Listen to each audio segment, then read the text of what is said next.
what's going on, Jam fam? So my last video was a video about the newest game mode, City Smash, and how there's a lot of issues with it and how I thought it was a bit of a mess. I talked about a lot of stuff in there, but basically like the game flow of it wasn't going to be for everybody, and how the biggest issues were there were big bugs that were like almost game breaking, and the fact that the main mechanic was pretty bad, plus also Mutations kind of ruined it a little bit. I touched on that at the very end, but I didn't go too much in depth about it. But today, they actually released a patch for City Smash, and today I just want to go over everything that they changed and talk about what I think about it. So let's get into it. All right, so here we are over on Twitter. Here's where they announced all the patches that they did for the game mode and other things in the game. So let's just talk about all that. First off, the big two ones for me are Gray's walking cane gadget and Sprout Super no longer getting the Godzilla stuck. Now, the Godzilla is obviously the main mechanic. It's like the thing that you should be able to do, but Sprout and Gray were single-handedly able to shut down the Godzilla, and if you got someone stuck in an unbreakable wall as Gray, it turned the entire match into a 2v3. They wouldn't kill your Godzilla, they just leave him stuck there, and there's nothing you could do to save him. On top of that, Sprout was able to do something very similar. He was able to throw his super on top of Godzilla,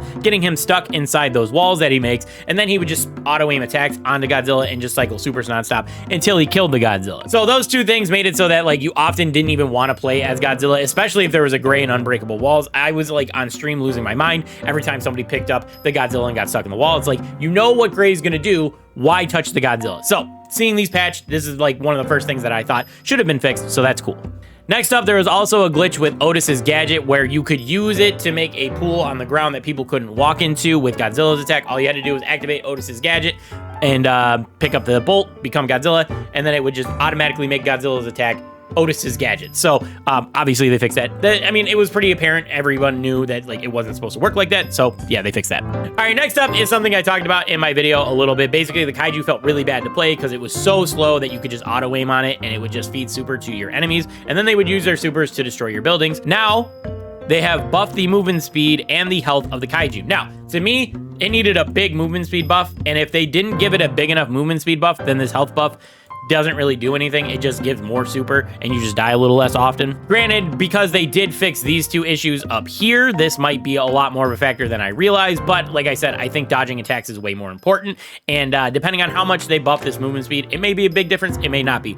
The movement speed is the big one to me, because if you can't dodge attacks, giving the Kaiju more health is just going to give more super to your enemies, so we'll see how that ends up working out. This one right here is a weird one to me, because adding more health to the building seems a little like counterproductive. I do think though the reason why they did this is to try to deter people from using brawlers to focus on destroying buildings and try to get people to focus on playing the Kaiju more. I think that might be the reason behind this, because the way it used to be is that it seemed like brawlers were almost better at destroying buildings, especially when you took something like Jackie, who has really good AoE, could destroy 3 or 4 buildings at once if you got into like a nice corner or something, or if you use Rico and just bounce a bunch of shots all throughout the map, then that would destroy buildings a lot faster than just playing a super slow Kaiju that attacks once every 5 seconds. So yeah, maybe this extra health is just to encourage Kaiju play. That's the only thing I can really think of personally.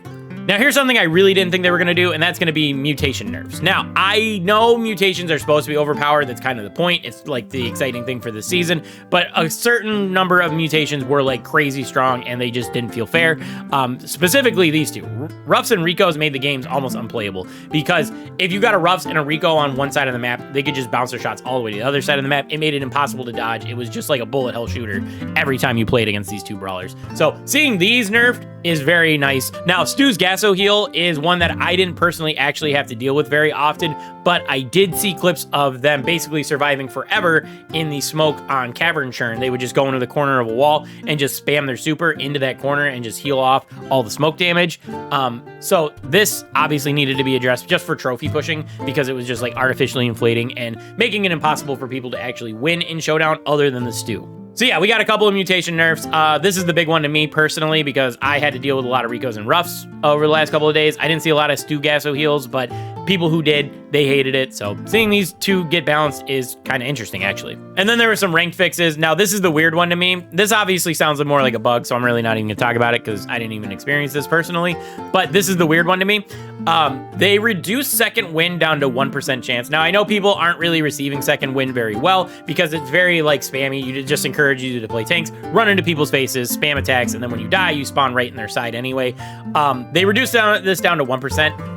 Why not just remove it at this point? It's so unlikely to get it. Just remove it and replace it with another one. Be like, hey guys, we messed up. We're gonna replace second wind with Big Friend or something. Like, having the modifier at 1% is pointless, honestly. So like, just get rid of it. People aren't enjoying it, and just wipe your hands clean, say, I messed up. We replaced it. We're not going to bring second wind back. It was a mistake. And then the last thing to note, because of the random maintenance, they are going to be giving us free monster eggs. So when you sign in, there will be 6 free monster eggs sitting in the shop for you to claim. Hopefully you get something cool, like whatever mutation you want, or even like a legendary skin or something like that. But yeah, that's everything that we need to know. So yeah, that's everything you need to know about the patch that dropped today. So basically, in a nutshell, they fixed some of the bugs in City Smash. They buffed the Kaiju a little bit. They nerfed some of the mutations, Ruffs, Ricos, and Stews, and they are giving us 6 free monster eggs. Those are all the big ones for City Smash specifically. And then they all but removed the second wind modifier from rank. So let me know what you thought about this patch. Let me know if you're enjoying City Smash a little bit more post this patch. And anyway, that's going to do it for this one. Just wanted to let you guys know about everything that was going on. Anyway, I'll catch you guys in the next one. If you enjoyed my rambling, make sure to leave a like on the video. And if you're new, consider dropping a sub as well. But that's going to do it for this one. Want to thank you guys for watching, and I'll see you guys next time. Peace.